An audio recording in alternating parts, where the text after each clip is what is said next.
So hello, what's up mga ka-lifestyle? Magandang araw sa ating lahat. So for today's video nga pala mga ka-lifestyle, let's talk about Bingo Plus, no?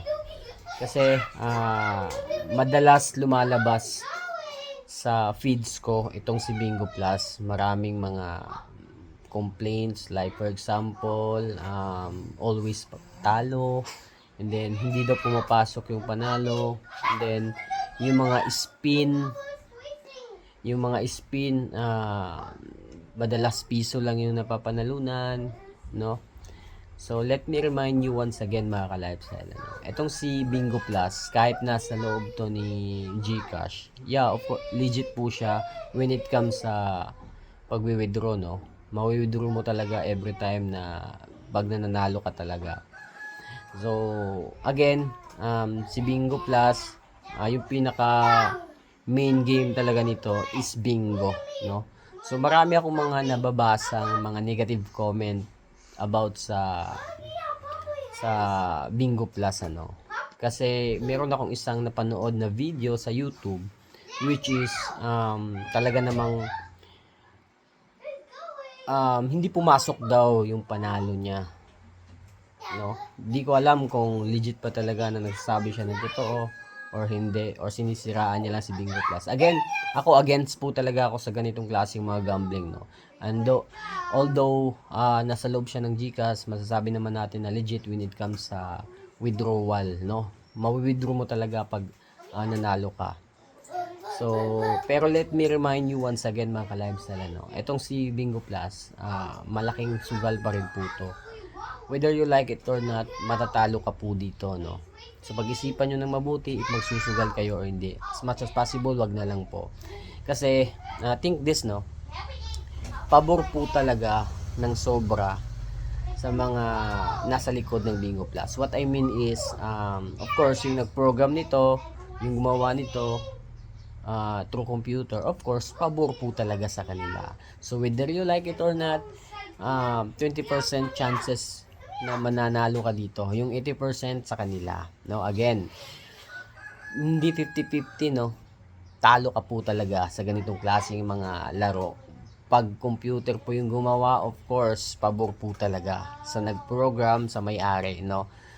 So in that case, marami kayong mapapanood na yun na nga, like sa Facebook, no? May sasakyan dati, nag-scatter, naging tricycle na lang. Totoo po yan mga ka-lifestyle, totoo po yan. Kasi unang-una, etong si Bingo Plus, papanalunin lang po kayo sa umpisa niyan, no? Papanalunin po. Alam po nila yan ang mga ka-lifestyle, kasi karamihan po talaga ng games dito or casino scatter is manipulated by man, no? So again, sa lahat po ng mga tumatangkilik ng mga casino, Bingo Plus, play game, OK Peso, lahat po ng online games na nakikita nyo sa lahat ng klase ng social media platform mga ka-lifestyle is manipulated by man or person. So meaning to say, pag nakita nila yung history mo or baguhan ka palang player, papanalunin ka niyan, no?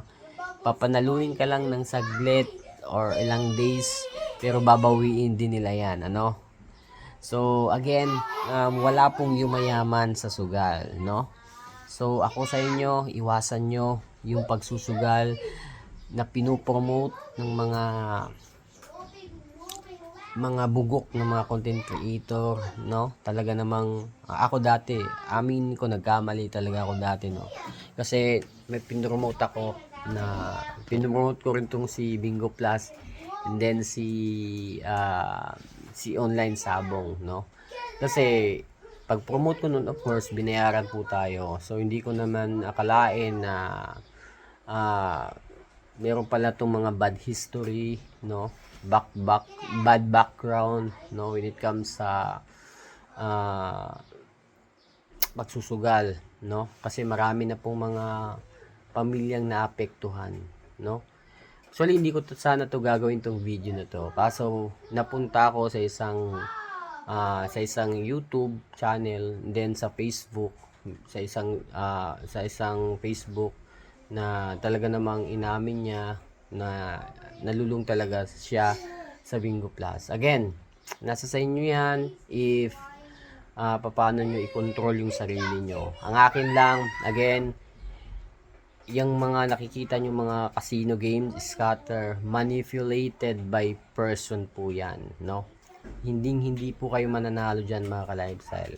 Maniwala kayo sa hindi. Ako personally dati, nag-online ako, online sabong, pero tinigil ko na po yan kasi tinry ko lang naman kasi may nagpa-promote sa akin, no? So, demo account yung ginawa ko. And then, again, ito pa, no? Ito pa, yung mga nakikita nyo mga malalaking influencer na nag-i-scatter, nagla-live through video nila, demo account po yan, no? The very good example here is si Awit Gamer po. Yung ginagawa po niya, katarantaduhan po yan, ano? Imagine umabot na ng 200 million yung panalo niya, no? Tapos naglalaro pa rin, hindi pa rin tumitigil. Mag-isip po kayo na mabuti, no? Demo account po yun. Niloloko lang po kayo ng damuhok na Awit Gamer na yun, ano?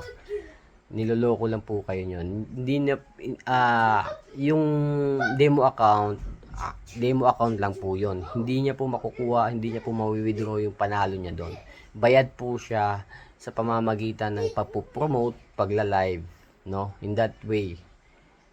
So, kaya ganun na lang kalaki, yung winning percentage, no?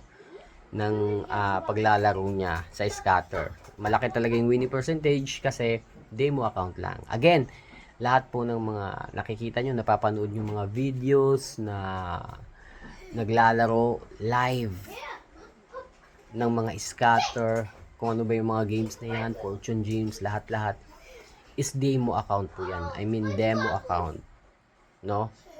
Hindi po nila mawi-withdraw yan, no? Bayad po sila sa promote, paggagawa ng video, like ng ganun, no? So again, marami kasi akong mga nababasa nowadays about sa Bingo Plus, no? Na yun na nga, nagkakaproblema sila. Gaya nga ng sabi ko, yung Bingo Plus, hindi kayo mananalo dyan. Kahit sabihin natin legit, nasa loob ng GCash, no? Pero yung winning percentage nyo, sobrang baba. Unang-una, papananawin na kayo sa simula, pero babawiin lang din yan, no?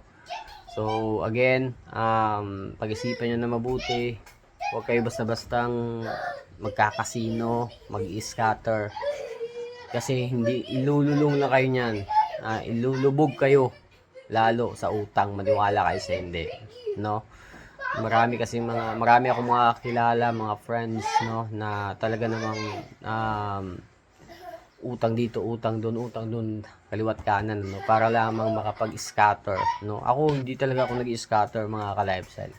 Kasi alam ko in the first place, alam ko talaga na hindi talaga ako mananalo dito, no. Manipulated by men, then maliit yung winning percentage. Of course, yung magbe-benefits dito, yung gumawa or yung nag-program na ganito klaseng games. So, yun lang mga ka-lifestyle. I hope meron kayong nalaman at tuklasan na pwede nyong i-apply ngayon. Ngayon na talaga. Kasi hindi pa huli ang lahat. Lahat ng games is manipulated po yan by person. No?